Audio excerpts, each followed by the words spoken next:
My sister smiled at her rehearsal dinner and said, "Tell everyone your Navy nickname," thinking she'd humiliate me in front of her new family. But when I said Riptide, the groom's 74-year-old uncle froze, put down his glass, and ordered her to apologize before anyone even understood why. She was already laughing before I answered. That was the first thing I noticed. Brianna had raised her champagne glass and aimed her smile across the table at me, the kind of smile she'd been perfecting since we were 7 years old, and she was already laughing, before the words were even out of her mouth, before I'd had a chance to react. That's how you know it's premeditated. "Tell everyone your Navy nickname," she said. 30 people turned to look at me. Brianna's future mother-in-law, Derek's cousins from Portland, his business partners from the firm, Tessa, her maid of honor, who was already pressing her lips together like she was trying not to break too early, the banquet manager near the door who'd gone very still, and across the room, because I only noticed him later, when it mattered, one older man with white hair and a straight back who had stopped mid-sip and was watching me with an expression I couldn't read yet. I looked at my sister. She was glowing. White dress, soft curls, champagne fizzing in the light. She'd spent months planning this weekend, the venues, the menus, the seating charts, the toasts, every detail calibrated, including this one. "Come on," she said louder. "Don't make it weird." And I thought, there it is. That was always her trick. Corner someone, then blame them for the walls. I folded my hands on the table. I said one word, Riptide.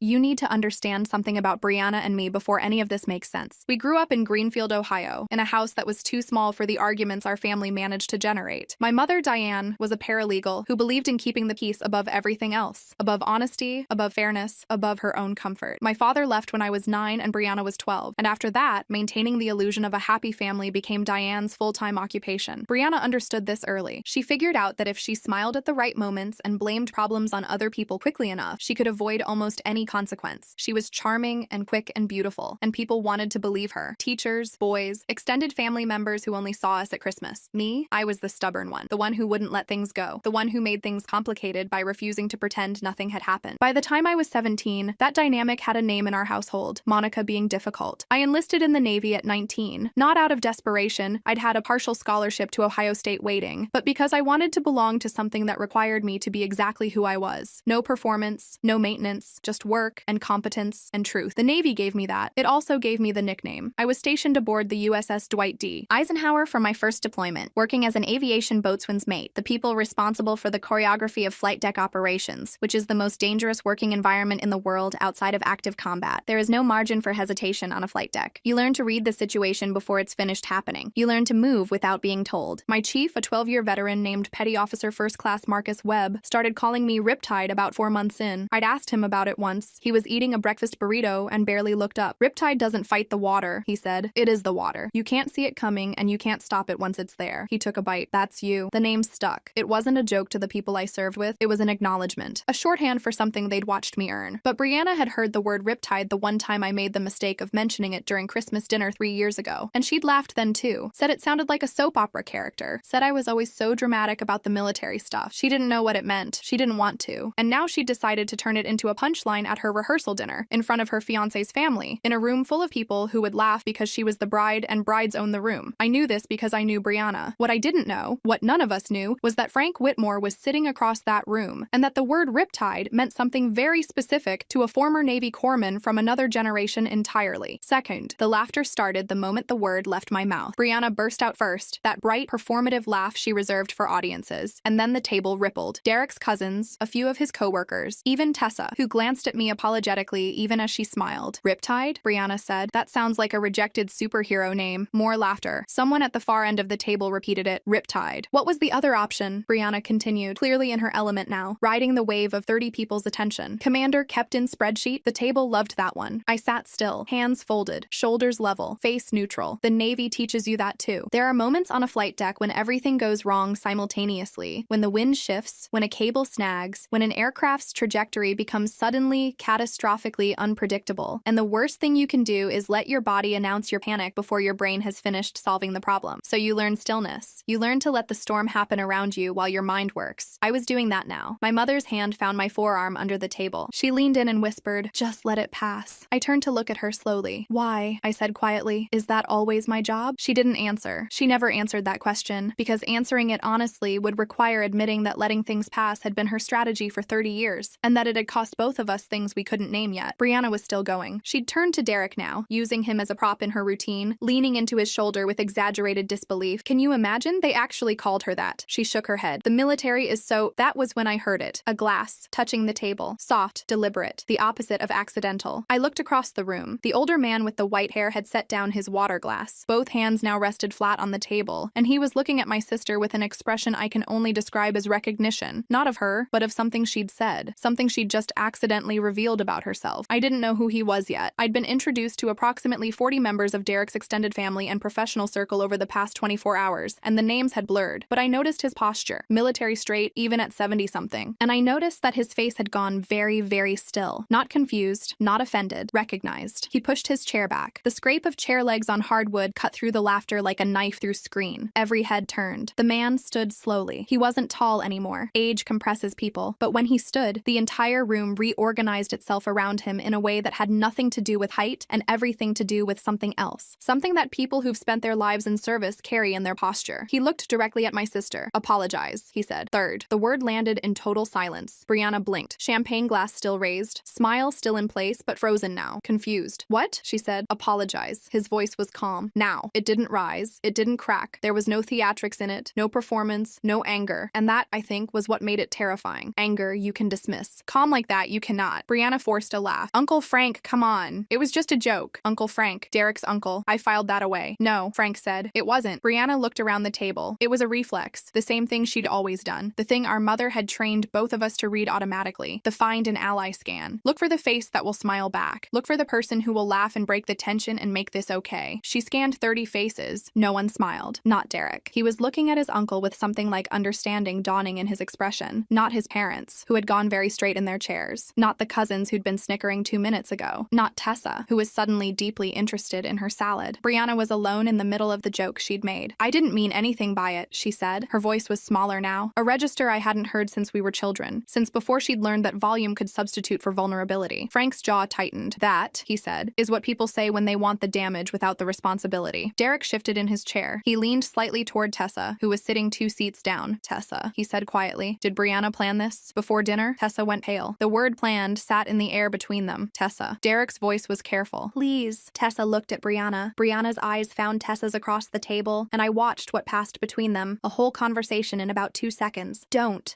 you dare. I'm asking you as your best friend, as the woman whose bridesmaid's dresses you already paid for. Don't. Tessa looked down at her plate. Then she said it anyway. She said the Navy nickname bit would kill. IV. The table went cold. Not quiet. Cold. There's a difference. Quiet is absence. Cold is presence. Cold is 30 people simultaneously processing the same information and arriving at the same conclusion, and nobody wanting to be the first one to say it out loud. Brianna's face cracked. It happened in stages, the way things break under pressure. Not all at once, but in a sequence. First the smile went, then the ease left her shoulders. Then something behind her eyes shifted from performance to panic. Derek stood up, slowly. Not dramatically. He didn't push his chair back hard or knock anything over. He just rose from his seat the way you do when you've made a decision and you need your body to confirm it. He didn't shout. He didn't look around to see who was watching. He wasn't doing this for the room. I need a minute, he said. You're walking out? Brianna whispered, taking a minute. During our rehearsal dinner, he looked at her. Not with anger. And I think that was what undid her, that there was no anger in it. Just something quiet and final. The look of someone reassessing something they thought they knew. Because I don't want to say what I'm thinking in front of everyone, he said. Then he turned to me. Monica, I'm sorry. He followed Frank out of the room. The door closed softly behind them. Brianna stood at the front of the room. Dress perfect. Hair perfect. Champagne glass still in her hand, though it had stopped being a prop and become just something she was holding because she didn't know what else to do with herself. The room no longer belonged to her. I've thought about that moment a lot since then. About what it looks like when someone loses a room. It's not what you'd expect. It's not dramatic. It's a kind of subtraction. One by one, without moving, the people around you simply stop being your audience. My mother had her hand over her mouth. I don't know if she was horrified at Brianna or horrified at herself for all the years of just let it pass. Brianna turned to me, and for the first time in the entire evening, maybe the first time in years, honestly, her face was just her face. No performance underneath it. This is unbelievable, she said. Her voice was small. I picked up my water glass, took a slow sip, set it down. You knew I said no, I said. I hadn't meant to speak. But the words were there, and I was so tired of swallowing them. I told you last week, I said. When you asked if you could mention the Navy stuff during the toasts, I said no. I told you some of those names carry weight. I asked you to trust me. I kept my voice even. I'd learned that from the flight deck too. You kept going, I said, because the room was laughing with you. No one moved. You laughed at the name, I said. I remember the people attached to it. Brianna's mouth opened. Nothing came out. And into that silence from the doorway came Frank Whitmore's voice. He'd come back into the room, quietly, just inside the door. And I don't know how long he'd been standing there. Long enough, I think. What did they call you that for? He asked me, not unkindly, curious, the way someone asks asks when they already suspect the answer. Flight deck operations, I said. USS Eisenhower. My chief said I moved like I could see things before they happened. Frank nodded slowly. Then he said something that changed the temperature of the room again. There was a woman on our support ship in 78, he said. They called her Riptide. Hospital corpsman 2nd class. Catherine Adler. He paused. She pulled 2 men out of a flooding compartment during a systems failure off the coast of Okinawa. Nobody told her to. Nobody had time to. She just moved. He looked at Brianna. We don't give names like that as jokes. The room was absolutely silent. Brianna sat down. 6. My phone buzzed at 11:42 p.m. I was in my hotel room, room 214 at the Hendricks Inn, yellow lamplight, the sound of the fountain in the courtyard outside, eating vending machine crackers because the rehearsal dinner had ended 2 hours early and I hadn't finished my salmon. You embarrassed me in front of Derek's family. I read it twice, set the phone on the nightstand. It buzzed again. I hope you're happy. I looked at the ceiling. I thought about Catherine Adler, hospital corpsman 2nd class, a woman I had never met, flooding compartment off the coast of Okinawa, 1978. I thought about what Frank had looked like when he said her name, the specific, particular weight of it, the way you say the name of someone who saved a life and whose story you've been carrying for 40 years. I thought about my chief, Marcus Webb, handing me a breakfast burrito and saying you can't see it coming and you can't stop it once it's there. I thought about all the times I'd let things pass. I turned the phone face down and went to sleep. 7. The knock came at 7:14 a.m. I know the exact time because I'd been awake since 6, running calculations, how this went, what I was willing to do and what I wasn't, where my lines were, now that I'd finally decided I was allowed to have them. I opened the door. Brianna was in her bridal robe, ivory, monogrammed, the one she'd shown me a photo of 3 months ago when she ordered it. Her makeup was half done, mascara on one eye, foundation stopping at the jawline. She looked like she'd started getting ready and then stopped when she realized there was something more urgent to deal with. I'm sorry if you felt mocked, she said. I looked at her. I looked at her for a long time. That's not an apology, I said. That's a press release. Her jaw tightened. I'm trying. An apology for what you did sounds like. I planned to humiliate you in front of Derek's family. You asked me not to, and I did it anyway because I thought I'd get away with it. That's what happened. That's what you'd be apologizing for. It was one joke. You told Tessa it would kill. I kept my voice level. You workshopped it. She didn't deny it. The fact that she didn't deny it was its own kind of admission. It is my wedding day, she said, and her voice shifted, softer, an appeal to something older than our argument, to some basic sister contract she assumed was still in effect. I know, I said, and I want to be there, genuinely. But if you want me standing beside you today, you'll apologize. In front of Derek and Frank and Mom, publicly, for what you actually did. Brianna went rigid. Absolutely not. Then I won't be your bridesmaid. The silence stretched. I watched her face cycle through several things in rapid succession. Disbelief, anger, the beginning of a counter-argument, something that might have been real hurt underneath all of it. I'd spent 30 years learning to read Brianna's face. I knew all the versions. What I saw, buried under everything else, looked like someone who had done the math and didn't like the answer. Then her phone buzzed. She looked down at the screen, and I watched the blood drain from her face. It's Derek, she whispered. What does he say? She was quiet for a moment, reading. Her eyes moved across the screen twice, once fast, once slow. When she finally looked up, the last traces of the rehearsal dinner's Brianna were gone. The smile that had owned the room, the ease, the certainty that things would arrange themselves around her if she just performed confidently enough. Gone. He wants to meet before the ceremony, she said quietly. Just you? She shook her head. He wants Frank there too. Fate. I found out what happened in that meeting from 3 sources: Derek, Frank, and eventually Brianna herself. About 6 weeks later, in a conversation I'll get to, Derek had spent most of the night talking to his uncle. Frank Whitmore, lieutenant commander, retired, 23 years as a Navy corpsman, had served with men and women who'd earned names like the one Brianna had just turned into a punchline. He'd watched that name stripped of its weight in front of 30 people, and he'd sat with Derek for 2 hours and explained, carefully and without dramatics, what he'd seen in me when I'd said that word. He'd seen someone who'd learned to hold still when everything was moving. He'd seen someone who'd been asked to laugh along and hadn't. He'd seen the second part of the question that Brianna never asked. Not what is your nickname, but what did you do to earn it? Derek, for his part, had been asking himself a different question all night. He'd known about Brianna's instinct to perform. He'd thought it was charm. He'd thought the edge of it, the way she sometimes got when she had an audience, was just high spirits, just the version of herself that came out when she was excited and happy and feeling good. He was reconsidering whether plan to humiliate her sister and then blamed her sister for the consequences was still within the range of high spirits. When he texted her that morning, he asked her to come to breakfast, just them and Frank. I know what she walked into because Derek told me later, carefully and without editorializing. Frank had one question for her. He asked it before she'd finished sitting down. When Monica said no to you last week, Frank said, what did you think she meant? Brianna didn't answer right away. I thought she was being oversensitive, she finally said. About a name she earned, Frank said. About a joke. Frank looked at her for a long time. I've known a lot of people who use that word, he said. Joke. It's remarkable how much ground it's expected to cover. Derek said Brianna had started to cry then. Real crying. Not the kind she deployed in arguments, the strategic kind, but the kind that comes when someone who has been very certain for a very long time encounters something immovable. Frank didn't comfort her. He let her sit with it. Then he said, there's a version of this marriage marriage that works, but it requires you to decide whether your husband gets to have a family you haven't approved, and whether your sister gets to have a life you haven't edited. Brianna wiped her eyes. What if I can't do that? She said. Then you find that out now, Frank said, instead of in 5 years. Nah, the wedding happened. I want to be clear about that because I think part of you, the part that came here wanting a blow-up, a canceled wedding, a disaster, might be bracing for something else. The wedding happened. Brianna walked down the aisle. She was beautiful. Derek was crying before she was halfway there. The good kind of crying. The kind that makes everyone else in the room realize this is real. I stood in my place. Second bridesmaid. Green dress, nude heels, small bouquet of white ranunculus. But before we'd gone to the venue, before hair and makeup and buttonholes and all the choreography of the day, Brianna had knocked on my hotel room door a second time. 7:48 a.m. I know, because I'd never gone back to sleep. She was still in the robe. No more makeup attempt. Her eyes were red. Can I come in? She said. I stepped back from the door. She sat on the edge of the bed. I sat in the chair by the window. We were quiet for a moment. The kind of quiet that's been a long time building. The kind that has weight to it. I planned it, she said. You were right. I thought it would be funny, and I thought you'd just laugh along because that's what you do. That's what you've always done. I didn't say anything. And I knew you'd said no, she said. I knew that, and I did it anyway because I thought, she stopped. I thought the room laughing would make it fine. I thought that if enough people laughed, then it couldn't be mean. It was just a joke, and you'd have to let it go. She looked at her hands. I've been doing that my whole life, she said, getting people to laugh so I don't have to be accountable. I thought about all the versions of this conversation we'd never had. All the years of let it pass. Monica, and you're so sensitive. Monica, and she didn't mean it. Monica. All the corners I'd been backed into and then blamed for inhabiting. I know, I said. I'm sorry, she said. Not if you felt. I'm sorry for what I did. It was, her voice wavered. It was cruel, and it was premeditated. And I'm sorry. The room was very quiet. Outside, the fountain in the courtyard. Okay, I said. Okay? It doesn't fix everything, I said. We've got years of this behind us, and one conversation doesn't fix years, but it's a start. She nodded. Frank asked Derek something this morning, she said. He asked if Derek thought I could change. What did Derek say? He said he thought I could, if I wanted to. She looked up. He said the question was whether I wanted to. I looked at my sister, really looked at her, the way you sometimes can't when you're inside the old patterns, inside the grooves of who you've always been to each other. She looked exhausted, and younger than she had in years, and more like herself than she'd been in that white dress with the champagne glass, which sounds like a contradiction, but isn't. Do you? I said. Want to? She was quiet for a long time. I think so, she said. I think I've just... She stopped again. I got very good at a version of myself that I don't think I actually like. X. I have to tell you about Frank because this story isn't complete without him. After the reception, after the first dances and the toasts and the cake and the whole long beautiful afternoon, I found him sitting outside on the venue's back terrace, a glass of water, watching the sun do something extravagant over the hills. I sat next to him. We were quiet for a while, the kind of quiet that doesn't need to be filled. Thank you, I said eventually, for last night. He waved it off the way older men do, a small, dismissive gesture that means don't mention it, but also somehow means of course. What was her name? I said. The woman you mentioned, Catherine Adler. Katie. He smiled, just slightly. She'd hate Catherine. What happened to her? Retired in '89, lives in Pensacola, has about 9 grandchildren and a feud with her HOA about the color of her fence. He looked at me sideways. She's fine. She turned out fine. I thought about that. A hospital corpsman second class from 1978, flooding compartment off the coast of Okinawa, 40+ years and 9 grandchildren and an HOA dispute. Did you keep in touch? I said. Christmas cards. He looked back at the sunset. Some things you don't let go of. Not because they haunt you, because they mattered. We sat for a while longer. You moved like her, he said. Last night, when everything went sideways, the way you held still. He paused. That's not nothing. No, I said. It's not. He nodded. We watched the sun go down. Epilogue. 6 weeks after the wedding, Brianna called me on a Tuesday evening. Not a text. An actual call, which in our family was reserved for emergencies or apparently something like this. She said she'd started seeing a therapist. Dr. Amanda Greco. She said the name deliberately like she was trying to make herself accountable to it. She said she'd spent the first 2 sessions mostly crying about our childhood, and Dr. Greco had told her that the humor she'd weaponized her whole life was a coping mechanism that had calcified into a weapon, and that she'd spent so long getting people to laugh that she'd forgotten how to get them to trust her instead. She asked me when I stopped trusting you, Brianna said. What did you say? I said I wasn't sure I'd ever started. A pause. She said that was the most honest thing I'd said in 2 sessions. I didn't say anything. I don't know how to do this, Brianna said.